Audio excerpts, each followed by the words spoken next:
Hello, Scott Stewart here with Introduction to Guitar. I've put this class on video so that you can stop and rewind it as often as you need to repeat crucial parts of the lesson. Repetition or practice is the key to learning guitar. Guitar playing is fun, it's glamorous, and it gives you a skill that can be used your whole life. But to get the skill necessary to have fun, to make great music, and potentially use professionally, it takes perseverance and practice. We start with parts of a guitar.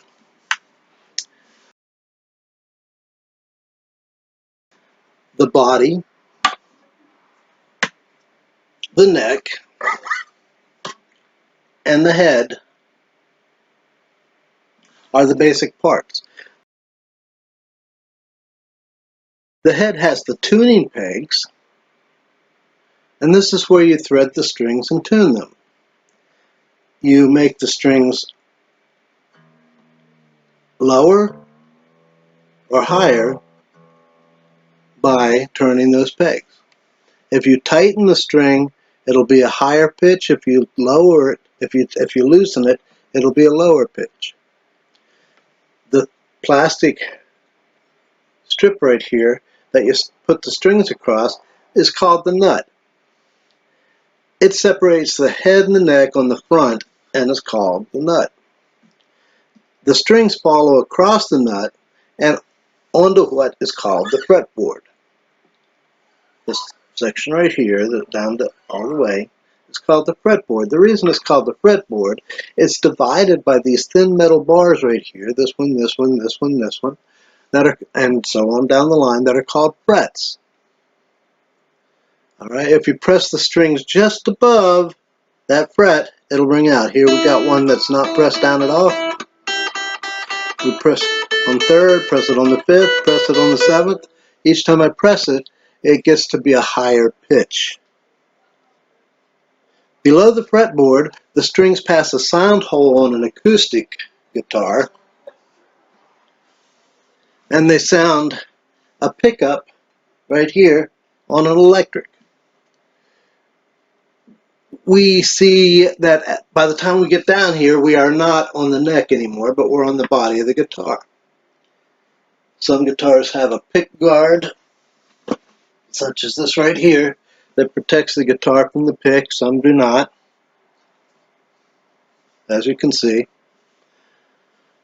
The strings then go to what is called the bridge right here. It's called a bridge. Just like London Bridge, only this is a guitar bridge, and it's where the strings go here. Here on this right here, you see I have a sound hole, plus I have a pickup right here. All right, it's a electric acoustic. It's a rather new instrument. Do a lot with it. On an acoustic guitar, the strings produce a vibration, back and forth, which makes a sound, which is amplified or made louder inside the sound hole on the inside of the body. All right. If you have an electric, it goes into the pickup. The vibrations translate into an electronic impulse that goes to an amplifier, and that goes to a speaker, and you get the noise out of the speaker, usually bigger and louder. But you can adjust that too, usually.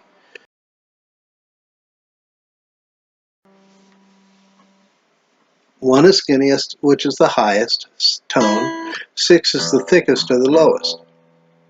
There's a couple of different ways you can make a guitar string a higher pitch or a lower pitch. One is by shortening it, by pressing it against the frets, as we've seen.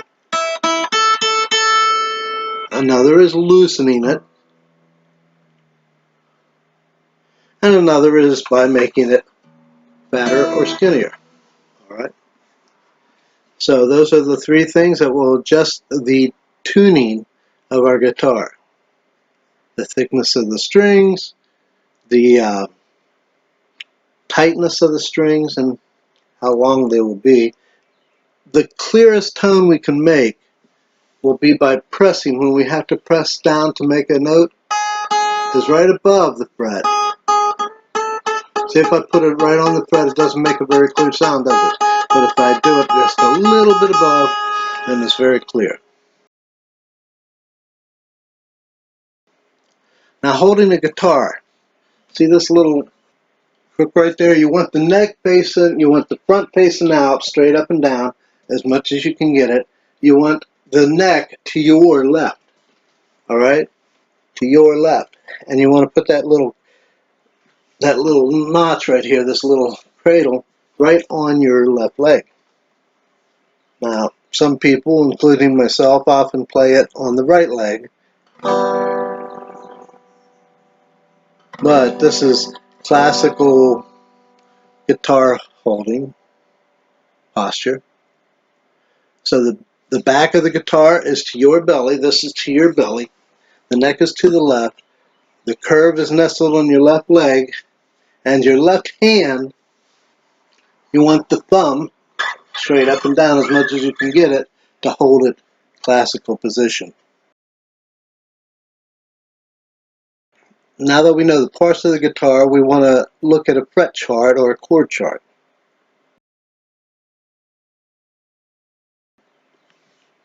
Fret charts are one way of 3 different ways that we can write music out or write the sound a guitar makes to where you can cover it, understand it, and know what to do. And a fret chart is not a mirror image of a guitar fretboard. If I take this guitar and I put the fretboard up to a mirror, what is now the right hand side and the thick strings of a guitar in the mirror image will be its left. All right, its left. Not mine, but its. So a fret chart is going to be the frets and the strings. They're going to represent the frets and the strings. Unless otherwise noted, the top horizontal line represents the nut. The second line there will represent the first fret, the third, the second, the fourth, the third, etc. on down. If it's not marked otherwise, this will always be true.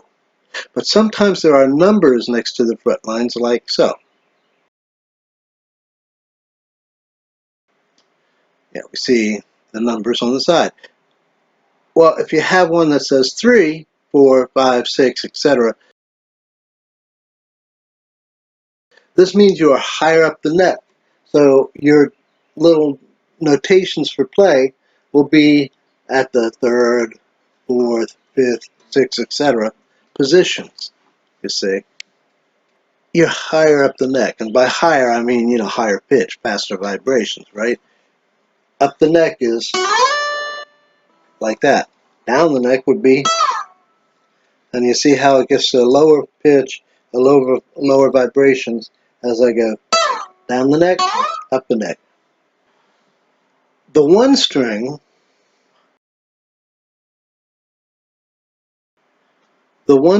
is all the way to your right on the chart. If you're looking at it, it's all the way to your right on the chart, but it represents the left-hand side of the guitar. Therefore, the one string. Now, if I play this one string without pressing any of these little frets, it plays what we call an E note.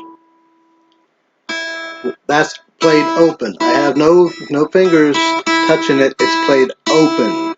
No fingers on the string. Open. One string is an E.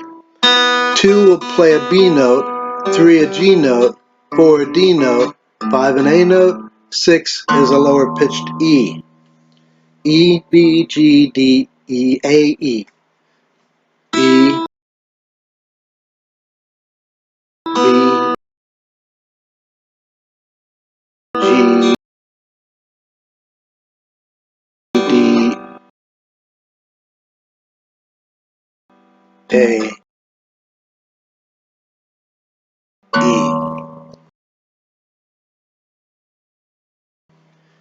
Easy way to remember is Easter bunnies go dancing after Easter. EBGDA.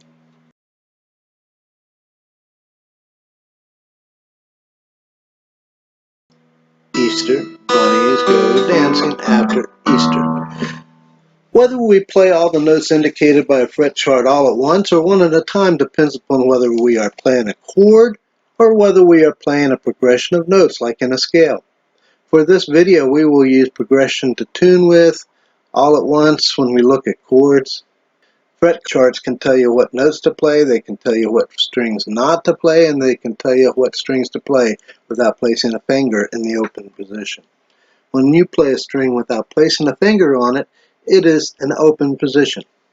In music, a note will make a certain sound, and a chord combines two or more of these notes, notes that fit together to make a desired sound. If we look at this chord chart here,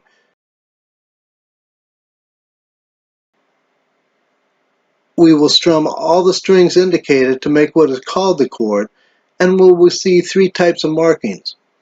This one here is the C chord. We see that the sixth string has the number 6 string, the E, has an X at the top of it. X means we will not strum this string to play this chord. The vertical line representing the 5th string has a solid dot over the line. It represents the 3rd fret. This means we will need to press that string down above that fret, right there, 3rd one, with one of our fingers. The vertical line that represents the 4th string has a solid dot as well, and the solid dot means to play a note right above the 2nd fret. So we put our finger down here on the 3rd string, or the 4th string, 2nd fret, and we'll press that down. Now this 3rd string here, 1, 2, 3, 1, 2, 3, has a circle at the top of the chart above it. Again, this means that we play the string, or this means that we play the string, but we play it open without pressing down a note on the fretboard. The 2nd string we see is played on the 1st fret, right there, 1, 2. We see the solid circle, we see the solid dot on the string, on the line that represents the 2nd string, and we play. And then the 1st string has a circle as well, but it's up here above the 1st fret, or above the, it's a circle at the top. And so it means we play it up here, we don't press anything down on it, we play it open. And then we play these 5 strings that it tells us to play, and that's a C chord. Alright?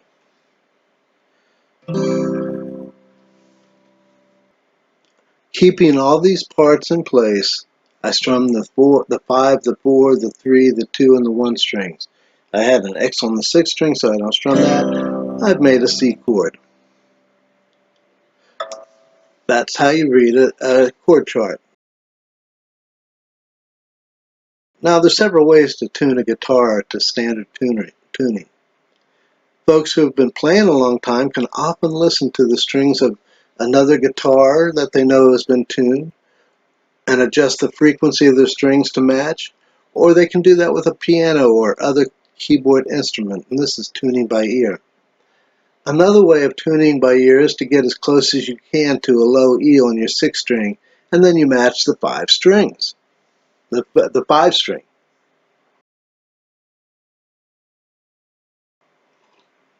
Now the 5 string is an A, so you match this 5 string to the A. They're not quite the same.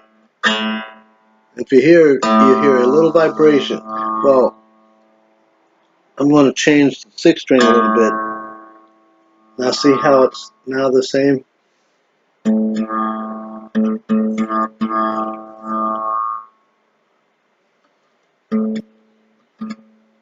they're back in tune. Okay, pretty much. And that is now this A equals that A.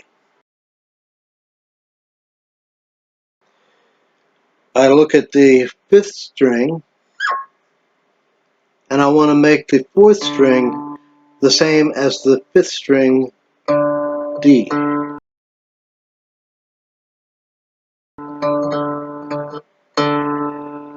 And they're the same.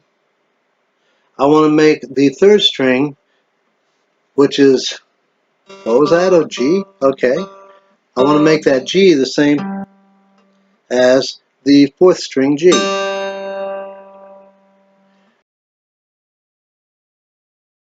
Well, I want to make the second string the same as the third string B. And I want to make the first string the same as the second string E.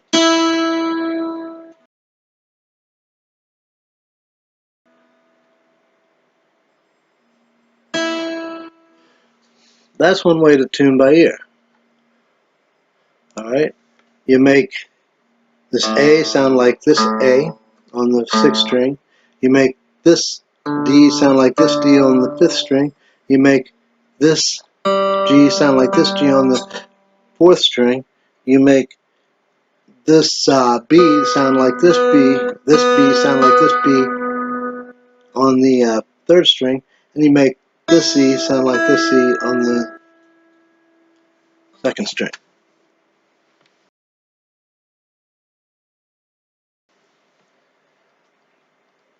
The most accurate way, perhaps, is to use a tuning device.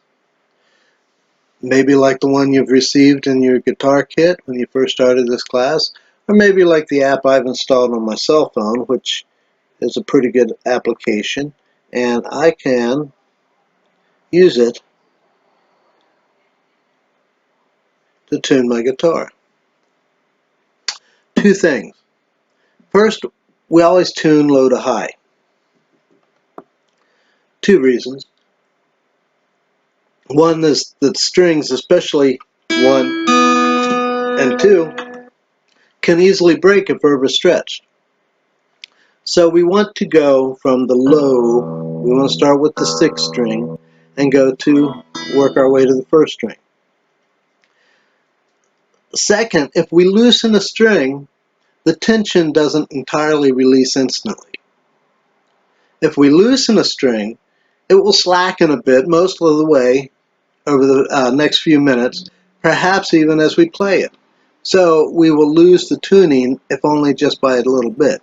But if we tighten the string, it is instantly as tight as it's going to get. It's not going to sit there and tighten more if you only tighten it that way. If you loosen the string here, well, the string might have loosened up a little bit, but it still might have a little bit more pull that pulls out as it gets on. But if you tighten it, it ain't going to get any more tighter.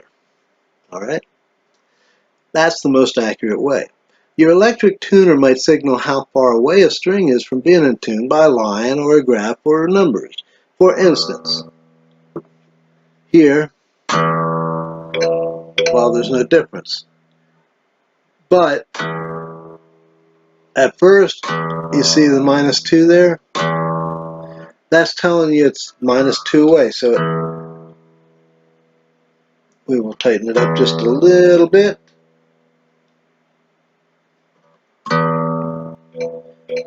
There we go. And now my sixth string, my E string, is in tune. Same thing with the A. That's in tune. D's in tune. G's in tune. You hear that ding? That's telling me it's in tune. B's in tune. E's in tune. Now all my strings are in tune. It's done this two ways. It's made a little green dot there, and it's made a bing, bing. So your electric tuner might tell you how far away a string is from being in tune. It might have if this is the box that it's on, it might have a little line that goes from one way to the next, a little low, a little high. All right. It might beep, it might ding, it might go from red to green, like that one does a couple of those. It gives the number, it goes from red to green, it dings.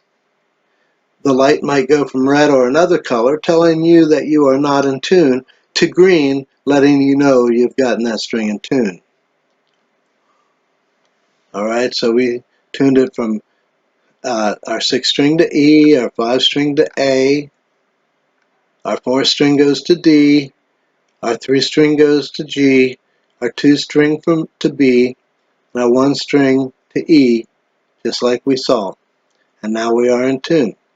Now, if you haven't taken a break yet, now would be a good time to do so.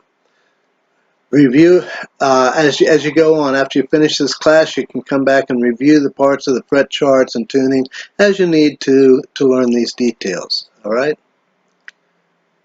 So go ahead and take a break. Put it on pause. That's it.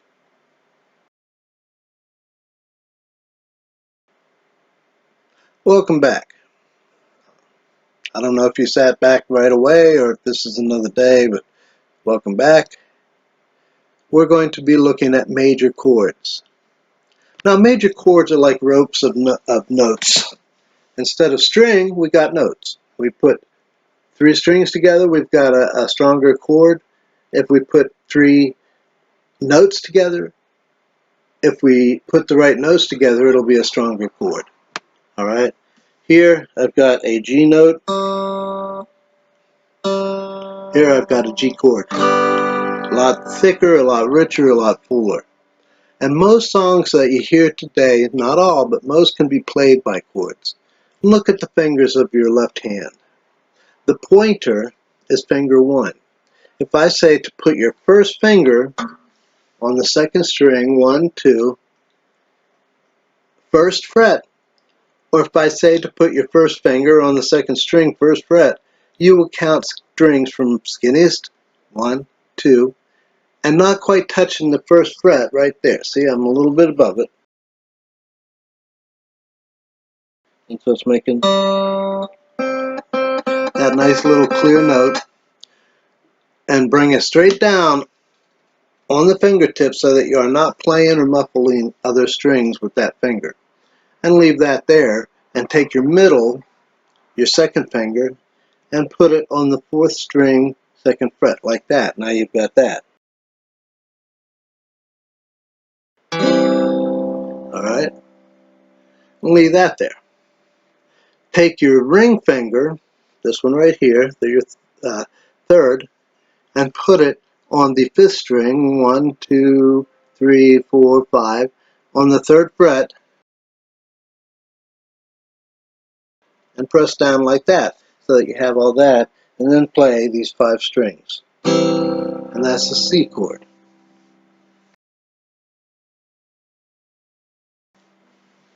Good, good. That'll take practice. Okay, you'll want to keep on playing until you can get each note to ring out by itself when you do it one at a time.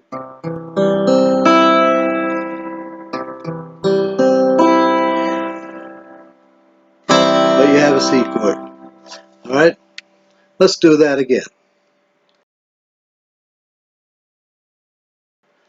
Bring your first finger down onto the 2nd string 1st fret, straight down on the fingertip. Okay, you don't want to muffle the other strings, and leave it there. Take your middle, your 2nd finger, and put it on the 4th string 2nd fret. Take your ring finger, the 3rd, you take your 3rd finger and put it down on the 5th string at the 3rd fret. And now play the 5th, 4th, 3rd, 2nd, and 1st strings. It'll take a lot of practice, but that's good. That's the C major chord.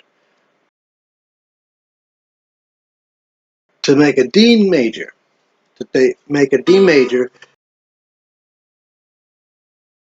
you take your 1st finger and put it on the 3rd string 2nd fret. You take your 2nd finger and put it on the first string, second fret. And you take your third finger and put it on the second string, third fret. Now you have that. And you play the fourth, third, second, and first strings. Now remember, this is first, second, third, fourth, so we play from here, and that's a D. Alright? Because if you look at the chord chart, it has an X on top of the 6th and 5th string lines. Right? D major. Now to make an E major. An E major, a lot of songs like that E major. We take our first finger and put it on the third string, first fret. The second finger, we place it on the 5th string, second fret,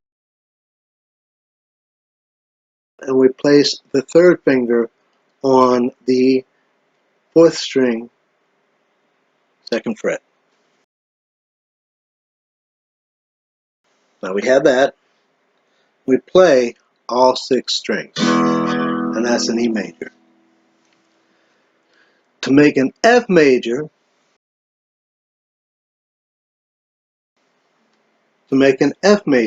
we take our first finger and we squish down. We place our first finger on both the first and second strings.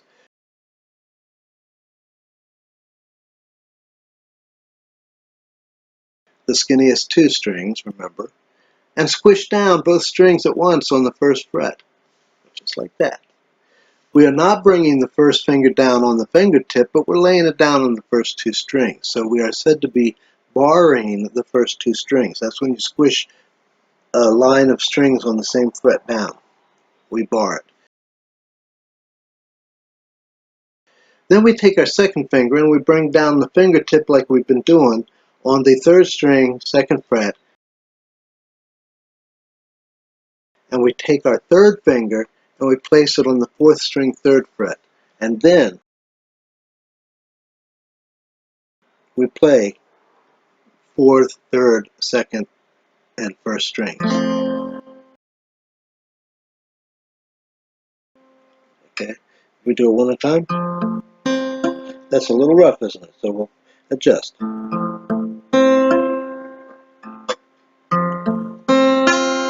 That's a little better. Okay, that's a hard chord, isn't it? All right. I've been doing it for a while, so I'll usually do the E a different way. And as you learn, but then you have to bar that whole first fret. You hear how it's clearer, but it's also a harder chord to make until you know what you're doing. G major is also a bit of a difficult chord, but we'll get it, promise you. You take your first finger and put it on the 5th string, 2nd fret, just like that. Now take your second finger and you place it on the 6th string, 1, 2, 3, 4, 5, 6, 3rd fret, and we take our third finger and we place it on the 1st string, 3rd fret.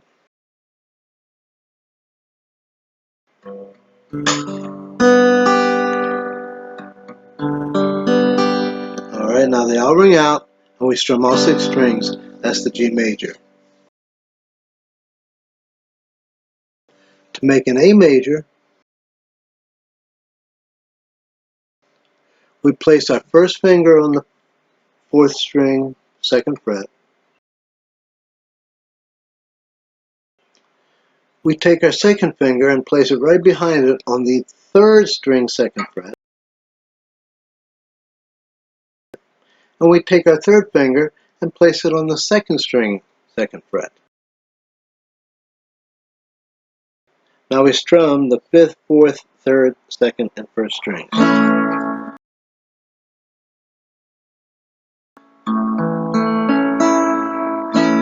And that is an A major chord. B major is one of the most difficult that we have to make so far.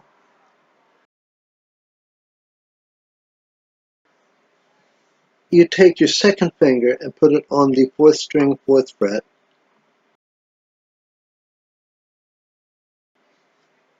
We take our third finger and put it on the 3rd string, 4th fret. We take our pinky, our 4th finger, and put it on the 2nd string, 4th fret. So we've got fingers on the 4th string, 4th fret, 3rd string, 4th fret, and 2nd string, 4th fret. Then we take this finger here, we place it all the way across to squish down the whole 2nd fret. And we've got a B chord, B major chord. All right? Repeat all of these for each chord until you memorize how to make each one. But for now, go ahead and take a break. You can finish the class when you come back. All right, whether that's tomorrow or in a little while today. If you've just started out, your fingers might hurt a little bit, so go ahead and take a break.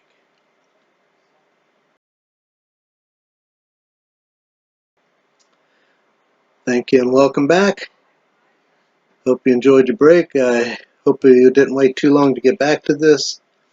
The more you work at it, the better you get. Now your fingers might be a little sore if you've waited a day or so. They might have healed a little bit. We're going to work on the minor chords today. Minor chords can add emotion or drama to a song, and a lot of songs use them. We'll start out on the C minor. Now the C minor, the easiest way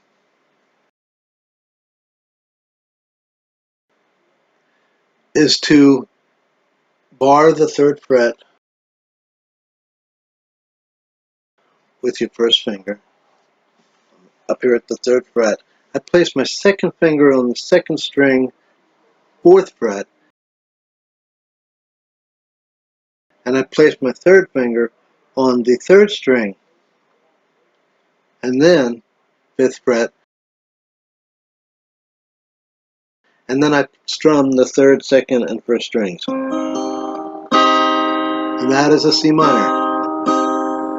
We hear C, and we hear a C minor.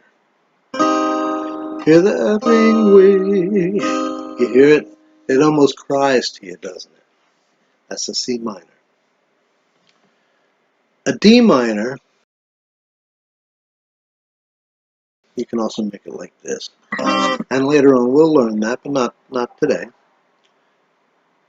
D minor is you're going to place your 1st finger on the 1st string, 1st fret.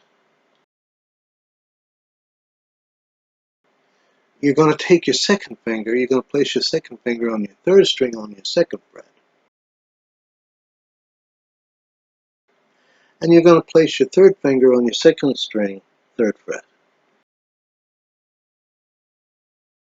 And then you're going to strum the 4th, 2nd, or 4th, 3rd, 2nd, and 1st strings. And hear how I got them ringing out? That's what you want. And hear it crying out to you? That's a D minor chord. Crying out to you. The E minor.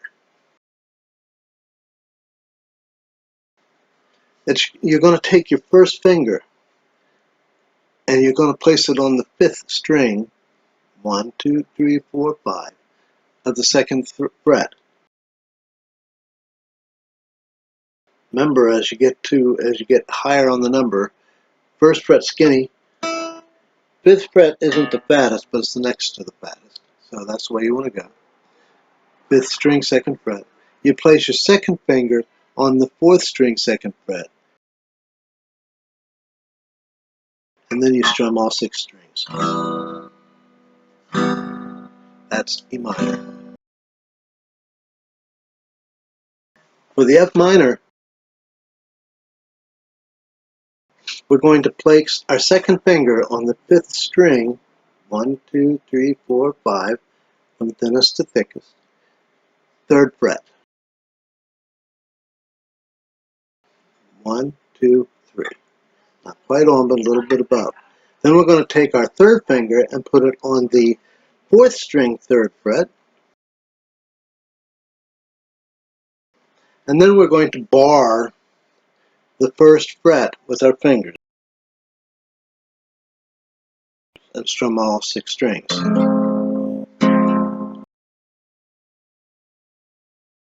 That's F minor. G minor. We're going to bar the third, second, and third strings on the third fret, just like that, with your first finger. You can use any finger you want, but we'll use the first today. And we'll strum those third, second, and first strings. That's the G minor.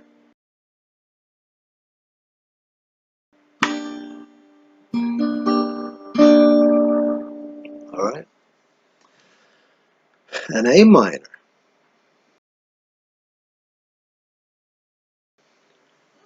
A lot of songs seem to use A minor. Gives you that cry. For A minor,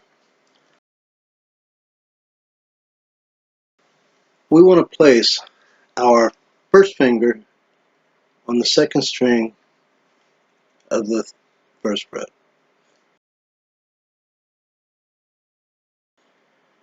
Like that. We want to place our second finger on the fourth string of the second fret. And we want to place our third finger on the third string of the second fret. And then we'll strum the fifth, fourth, third, second, and first string. And see how we've got it all ringing? You can hear each note if you strum them slowly, or you can strum them all at once to meld into one beautiful sound, A minor. Now the B minor. The B minor. B minor, you take your second finger and put it on the second string down at the third fret.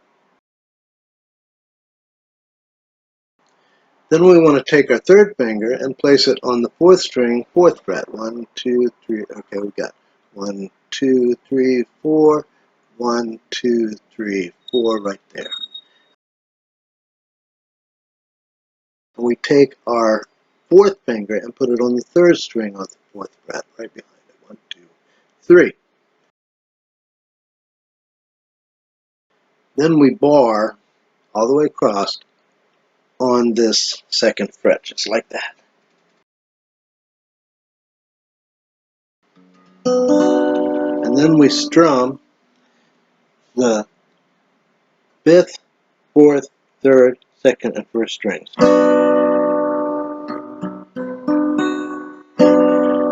All right? And then you just keep on repeating that process until you know how to play all the minor chords. So, thank you very much. Thanks for watching. Thanks for being part of this class. Have a great summer. See you next year. Bye-bye.